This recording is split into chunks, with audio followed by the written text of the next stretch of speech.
about the chamber strewn with glasses and smoke. A ruined neckcloth decorated a bookshelf, and a pair of lady stockings, sans lady, straddled the arms of a chair with suggestively vigorous intent. A snap billiards cue protruded from a lamp top, and the butts of any number of cigars dug black holes in the carpet. He squeezed his eyes shut. "Are we having fun yet?" Then commenced the burning in his gut. Awake a mere 20 seconds this time before the torture began. His most reliable nemesis had grown insistent of late. He'd no memory of eating since arriving at the country house 3 days earlier. Food quieted the torture in his belly. No time for that now. He'd been here too long already. If the others were in the same state as his host, he must take his leave with haste. Off to the races, then. Focusing on the doorway, he pushed away from the wall. "Was that you say? Yell?" Had he spoken aloud? Good God! Carefully, so carefully, he shifted his gaze in the direction of the voice.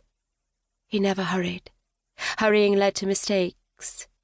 Win Yale, agent of the Falcon Club and consummate gentleman, from his sparkling boots to his neatly tied cravat, never made mistakes.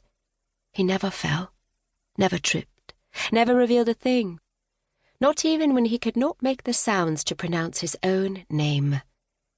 Then he simply remained silent. Pride did not drive this perfection. His father and elder brothers used to criticize him for his pride. They'd had no idea. But apparently now he spoke aloud and he did not intend it. He was, perhaps, finally slipping. A shame. Rational precision was all he had left, after all, and of course the damned fireball that lived in his midsection. "What races?"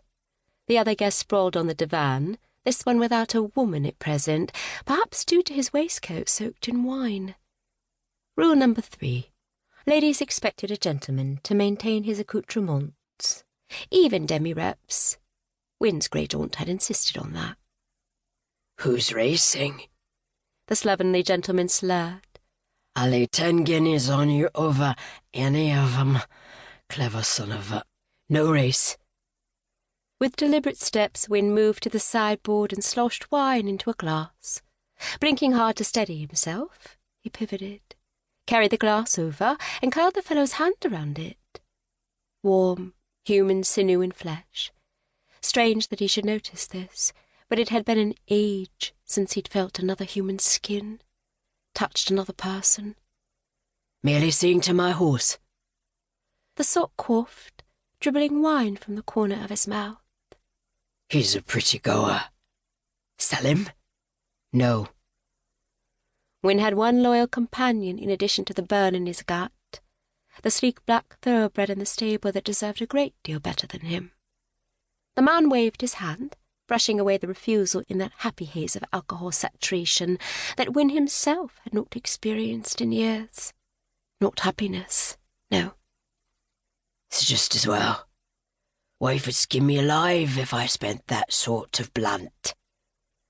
"Far better to spend it on drink and whores, of course," Wynne murmured, focusing on the door again. It tilted to one side, then the other. "Didn't know you had that sort of blunt either." "Not lately, old chap." But he'd bought Galahad 5 years ago, before his funds ran dry. The man slept from the glass, then again slumped into a snore. Wynne made his way over the prone bodies at the door and along the corridor. In the butler's closet, he sought his coat. Had he brought a coat? A month? September. He pulled his topcoat from a hook, best to make certain it was his. He fished in the pocket for the one item he suspected only he would carry to a country bacchanalia. His finger slipped around the knife's sheath. His pistol, of course, was still in the saddlebag. No need for a firearm at this sort of friendly gathering of wastrels. He'd brought it for the road, and because to be without it was to be a great fool. For all his sins, he was not a great fool, not even a minor one. He left the house, and the men and women inside locked in a revelry they all enjoyed because they knew nothing more satisfying